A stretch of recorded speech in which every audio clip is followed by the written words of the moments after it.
Hello everybody, it's Dan from homephysique.com.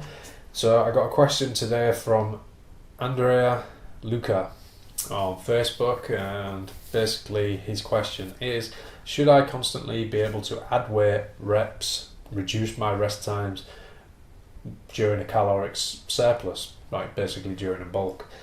The answer to it is pretty easy. It's yes and no.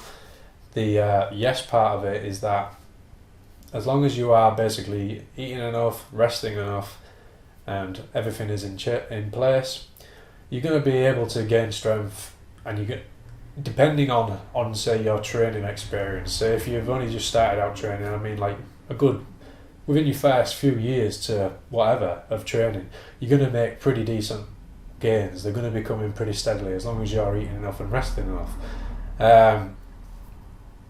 As long as you're just progressing your program. I mean, I've seen people where they will do programs and they'll say, I'm doing this now, but it's not working anymore. Say if you're doing, say, a 5x5 or something like that, and you get up to a point where you might have started off doing whatever percentage and you've started building it up, and as you start getting closer and closer to your true max, you actually do develop the strength and you move past your original max, make gains in strength, but then it gets to the point where that's just starts to slow down a little bit. Say you've gone from 100 kilos on your bench to 120 kilos and it's just starting to slow down. It's getting to the point where those 5 reps, they're not very explosive anymore. They're quite slow grinder reps, and the next week comes and you try to add a bit of weight on it and it's even slower, and you're just not making that progress anymore. And that's about the time where you would need to, even though you're bulking, you're going to need to introduce a deload, ramp your training max back a bit and start working on that explosive speed again.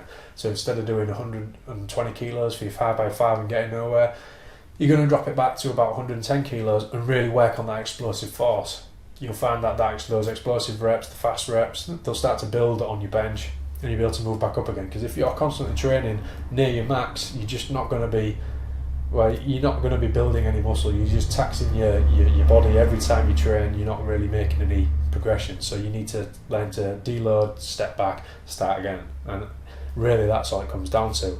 Most people where they stall when they are in a bulk is because they don't know when to ramp back on the training and start again. They just keep pushing. They think, well, I'm bulking, I should be fine, but you do need to back off. Simple as that.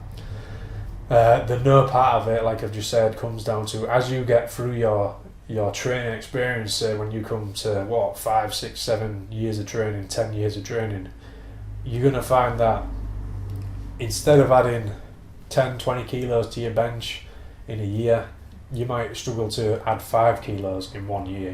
You really might struggle. You've got to the point where your body will no longer do anymore.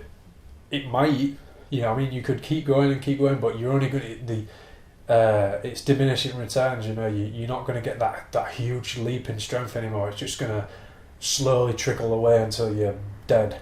Simple as that. You're just going to keep adding small amounts, but that's just the way it goes, I'm afraid. That comes down to your body's natural limitations, and this is when people consider jumping on things like steroids and performance enhancing drugs, stuff like that, because that will allow them to move past where they are now stuck and move on, whether it be from growing new muscle and getting new strength from the drugs themselves. So basically that's it. I mean, as long as you are in bulk, I mean, if this does apply to you, if you're actually slowing down with your progress and you're not getting anywhere, then you might want to take that into consideration and just take a bit of a deload, step back with your training max, start again and really work on the explosive power, and then you might find that you start making steady progress again. So anyway, I hope this has helped anyone that's watched this. So please like, share with your friends, subscribe if you haven't already, and I'll see you in my next video. Cheers now.